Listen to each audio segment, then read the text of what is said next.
அஸ்ஸலாமு அலைக்கும் வரஹ்மத்துல்லாஹி வபரகாத்துஹு.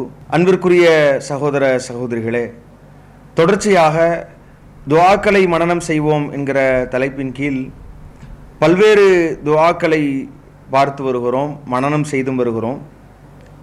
இந்த துஆக்களை மனனம் செய்வோம் என்கிற இந்த நிகழ்ச்சியினுடைய நோக்கமே, நாம் அன்றாடம் நம்முடைய வாழ்க்கையில் சில துஆக்களை அல்லாஹ்வின் தூதர் ஸல்லல்லாஹு அலைஹி வஸல்லம் அவர்கள் எப்படி நமக்கு வழிகாட்டி இருக்கிறார்களோ, திருமறை வசனங்கள் என்ன மாதிரியான வார்த்தைகளை சொல்லியிருக்கிறதோ அதை சொல்லி நம்முடைய ஒவ்வொரு செயல்பாடுகளையும் வணக்கமாக மாற்றிக்கொள்ள வேண்டும் என்கிற அடிப்படையில் தான் இந்த வகுப்பு நடைபெற்று வருகிறது. அப்போ ஒவ்வொருவருமே இதில் நாம் நம்முடைய ஒன்று மனப்பாடம் செய்து கொள்வதற்கான வாய்ப்பாக இந்த அமர்வை, இந்த நிகழ்ச்சியை பயன்படுத்தி கொள்ள வேண்டும். மனப்பாடம் செய்ததை நாம் நடைமுறைக்கு கொண்டு வருவதும், ஏன்னா நாம் சில நாட்கள் அதை நடைமுறைப்படுத்துவதற்கு முயற்சி செய்தோம் அப்படின்னா முதல்ல ஆரம்பத்தில் சில சிக்கல்கள் மறந்துடுவோம், அல்லது நம்ம தாண்டி அது விடுவிட்டுறலாம், அதை நாம் செய்வதற்கு லேட்டாக ஞாபகம் நினைவுக்கு வரலாம், இப்படி சில சருகல்கள் இருக்கும். ஆனால் நம்முடைய வாழ்க்கையில் எவ்வளவோ விஷயங்களை நாம் நினைவு வைத்து இன்றைக்கும் அதற்காக நாம் மொபைல் அப்ளிகேஷன்கள் எல்லாம் பயன்படுத்தி அதை நாம் ஃபாலோ பண்ணிட்டு வரோம், கடைபிடித்து வருகிறோம். அப்படின்னும் பொழுது இந்த துஆக்களை நம்முடைய வாழ்க்கையே ஒவ்வொரு செயல்பாடுகளையும், சாதாரண செயல்பாடுகளையும் வணக்கமாக மாற்றுகிற இந்த பிரார்த்தனைகளை நாம் கவனம் செலுத்தணும் என்பதை ஒரு அடிப்படையாக சொல்லிக்கொள்கிறோம். இதில் நாம் கற்க வேண்டிய அடுத்த பிரார்த்தனை என்ன அப்படின்னா, மணமக்களை வாழ்த்துகிற வகையில் அல்லாஹ்வுடைய தூதர் ஸல்லல்லாஹு அலைஹி வஸல்லம் அவங்க சில வார்த்தைகளை நபிகள் நாயகம் ஸல்லல்லாஹு அலைஹி வஸல்லம் நமக்கு பிரார்த்தனைகளை சொல்லித்தர்றாங்க.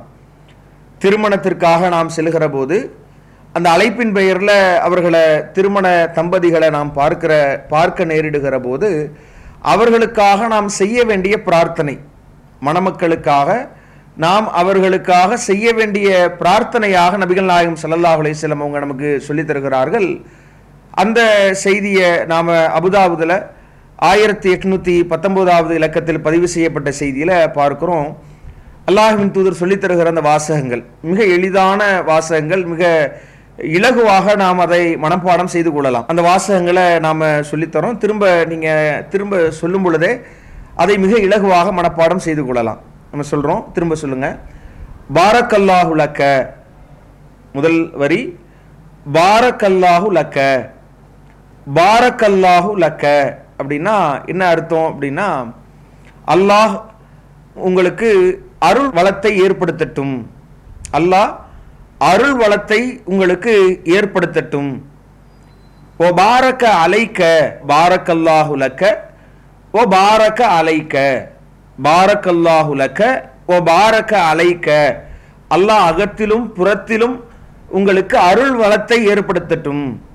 பாரக்கல்லாஹு லக்க வ பாரக்க அலைக்க, பாரக்கல்லாஹு லக்க வ பாரக்க அலைக்க. அல்லாஹ் உனக்கு அகத்திலும் புறத்திலேயும் அல்லாஹ் அருள் வளத்தை ஏற்படுத்தட்டும் என்கிற இந்த வார்த்தைகள். அடுத்த சென்டென்ஸ், வ ஜமஅ பைனகுமா ஃபி ஹைர். وجمع بينكما في خير. وجمع بينكما في خير. உங்கள் இருவரையும் நல்ல விஷயங்களில் ஒன்றிணைப்பானாக. அல்லாஹ் உங்கள் இருவரையும் நல்ல விஷயங்களில் ஒன்றிணைப்பானாக என்கிற நல்ல வார்த்தைகளை உள்ளடக்கி இருக்கிற பிரார்த்தனை. அப்போ அதனுடைய தொடக்கம் திரும்ப நம்ம சொல்கிறோம், பாரக்கல்லாஹு லக்க, பாரக்கல்லாஹு லக்க, வ பாரக்க அலைக்க, வ பாரக்க அலைக்க, வ ஜமஅ பைனகுமா ஃபி ஹைர், வ ஜமஅ பைனகுமா ஃபி ஹைர் என்கிற இந்த வாசகங்கள். இந்த வாசகங்கள் சொல்லக்கூடிய கருத்தை கவனிக்கிற போது இதை முழுவதுமாக நாம் சொல்ல முயற்சி பண்ணணும். அல்லாஹ்வின் தூதர் பாரக்கல்லாஹு லக்க என்கிற வார்த்தையும் கூட பயன்படுத்தி இருக்கிறதா நாம் ஹதீஸ்களில் பார்க்கிறோம். வாழ்த்துவதற்கு அவர்களுக்கான பிரார்த்தனைகளில் அந்த வாசகத்தை சொல்லியும் நாம் பிரார்த்தனைகளை செய்யலாம்.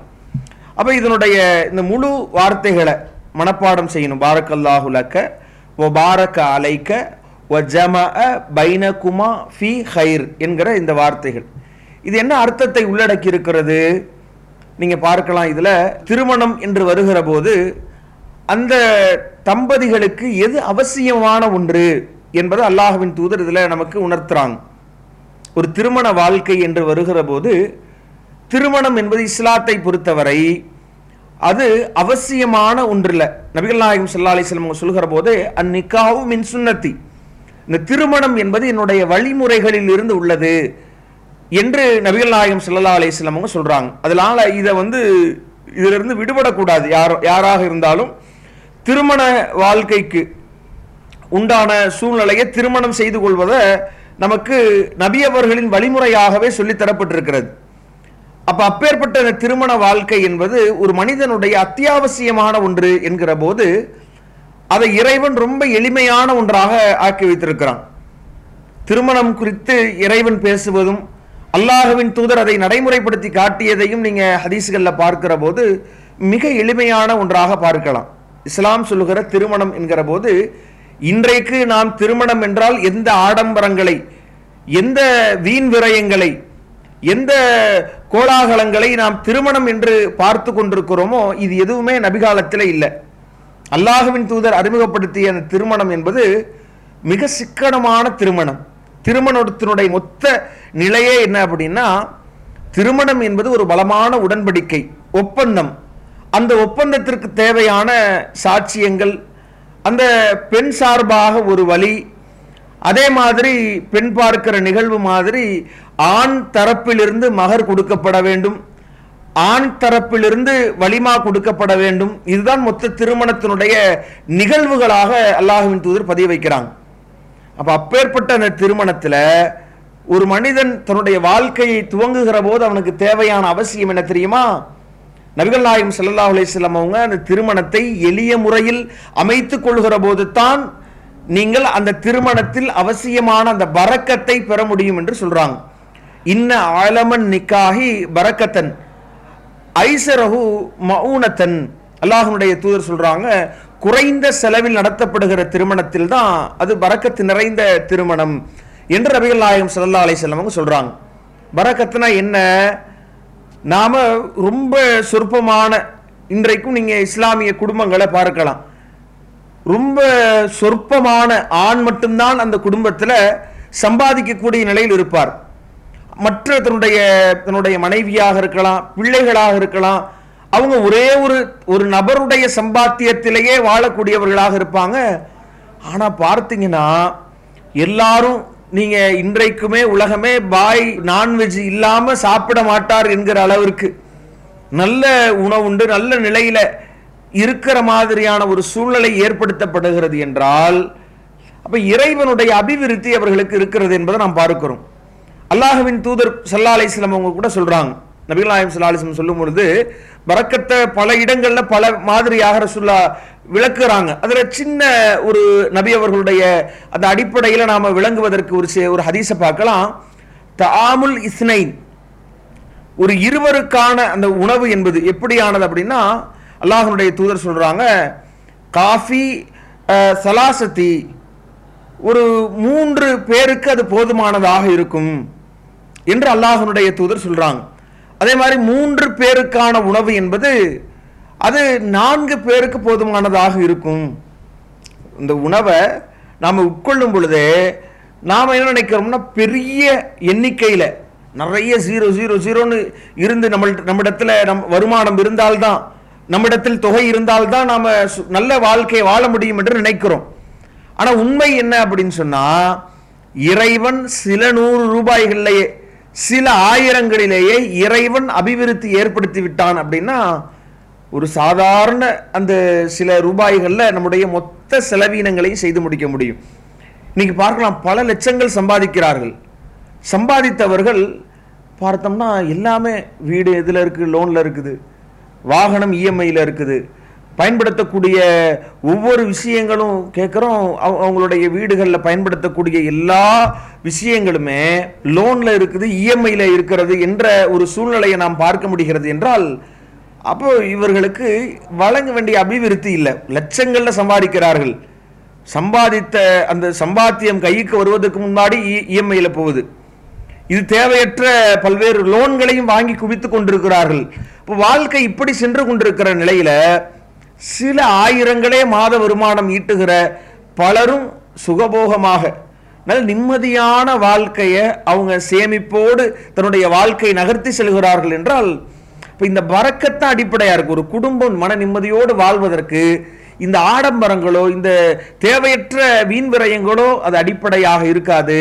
பரக்கத்தை அவர்கள் பெறுகிற போது தான் உண்மையில் மன நிம்மதியோடு அவர்கள் வாழ்க்கை நடத்த முடியும் என்பதை அல்லாஹுவின் தூதர் இந்த வாசகத்தில் நமக்கு சொல்லித் தர்றாங்க. திருமணத்தில் அதுதான் முக்கியம் பொழுது ரொம்ப ஆடம்பரங்களை வச்சு நீங்க திருமணத்தை உங்களுடைய வாழ்க்கையை தொடங்கமே கடன்ல தொடங்குறாங்களே பார்க்கிறோம். பல திருமணங்களை நடத்தி விட்டு அந்த கடன்களை அடைக்க முடியாமலேயே அந்த திருமணங்கள் நிறைவுக்கு வந்துடுது. அவ்வளவு மோசமான நிலை. வாழ்க்கையிலேயே தொடக்கமே கடன்லையா, தொடக்கமே மிக மோசமான வட்டியிலா, தொடக்கமே மிக மோசமான பெரும்பாவங்களிலா என்று சொல்லுகிற அளவிற்கு மிக மோசமான அந்த பொருளை ஈட்டுவதற்கு என்னென்னமோ பல்வேறு இந்த திருமண செலவினங்களுக்காக பல விஷயங்களை, பல பாவமான காரியங்களை மோசமான வழியிலாவது சம்பாதிக்கலாம் என்று ஒருவனை தள்ளுகிறது என்றால், அப்ப இதற்கு முற்றுப்புள்ளி வைக்கிறது மார்க்கம். திருமணம்னா எளிமையான முறையில் அது நடத்தப்படணும். அதுல எந்த ஆடம்பரங்களும் இருக்கக்கூடாது. எந்த இடத்திலையும் விருந்து வைப்பது அவருடைய விருப்பம், விருந்து வைக்கலாம், விருந்துணவை ஏற்படுத்தி விருந்தாளிகளை உபசரிப்பதை ஈமானில் ஒரு பங்காக பல இடங்களில் இஸ்லாம் சொல்லியிருந்தாலும் கூட திருமணம் அதற்கான இடமல்ல. திருமணத்தில் மகரை இவ்வளவு நாள் கொடுத்துக்கங்க, அதை அனுமதிக்கிற மார்க்கம். திருமணத்தின் ஒரே செலவான அந்த விருந்தில் அல்லாஹ்வுடைய தூதர் ஸல்லல்லாஹு அலைஹி வஸல்லம் அவங்க எளிமையை நமக்கு நடைமுறைப்படுத்தி காட்டி இருக்கிறாங்க. எளிமையாக நடக்க வேண்டும் என்று சொல்லி தந்திருக்கிறாங்க. அதுதான் பரக்கத்தை பெற்றுத்தரும் என்று வழிகாட்டி இருக்கிறார்கள் என்கிற போது மிக அழகாக அல்லாஹ்வின் தூதர் சொல்லித் தருகிற இந்த வார்த்தை கனக்கச்சிதமாக பொருந்துகிறது. அதைத்தான் நாம் அவர்களுக்கான பிரார்த்தனையாக கேட்க போறோம். எந்த திருமணத்தின் மூலமாக அவர்கள் எந்த பரக்கத்தை அடைய வேண்டும் என்று அல்லாஹ்வின் தூதர் வழிகாட்டினார்களோ அவர்களுக்காக நாம போய் செய்ய வேண்டிய பிரார்த்தனையிலே அதை கேட்க சொன்னாங்க. பாரக் அல்லாஹு லக்க பாரக் அலைக்க, அல்லாஹ் உங்களுக்கு அகத்திலும் புறத்திலேயும் அருளை வழங்கட்டுமாக, அருள் வளத்தை தருவானாக என்கிற வார்த்தைகளை சொல்லிவிட்டு வஜமஅ பைனகுமா ஃபீ ஹைர், அல்லாஹ் உங்களை நல்ல விஷயங்கள்ல ஒன்றிணைக்கட்டும், ஒருவருக்கொருவர் நற்காரியங்கள்ல உறுதுணையாக இருந்து கொள்ளுங்கள். உங்களுடைய இணைப்பு என்பது, உங்களுடைய இந்த ஒப்பந்தம் என்பது தீய விஷயங்கள்ல சேர்ந்து நீங்கள் செயல்படுவதற்கானதாக இருக்கக்கூடாது. ஏன்னா இந்த இணைப்பை அல்லாஹ் ஒரு பெரிய இருவருக்கும் உரிய மன அமைதியாக லி தஸ்குனு இலைஹா, அவரிடத்தில் நீ மன நிம்மதி அடையலாம் என்பதைத்தான் குர்ஆனில் இந்த திருமண வாழ்க்கையின் நோக்கமாக இறைவன் சொல்லி காட்டுகிறான். அப்படி மன நிம்மதி அடைகிற அந்த தம்பதியினர்களுக்குள்ள தீய விஷயங்கள்ல இந்த இணைப்பு இருக்கக்கூடாது.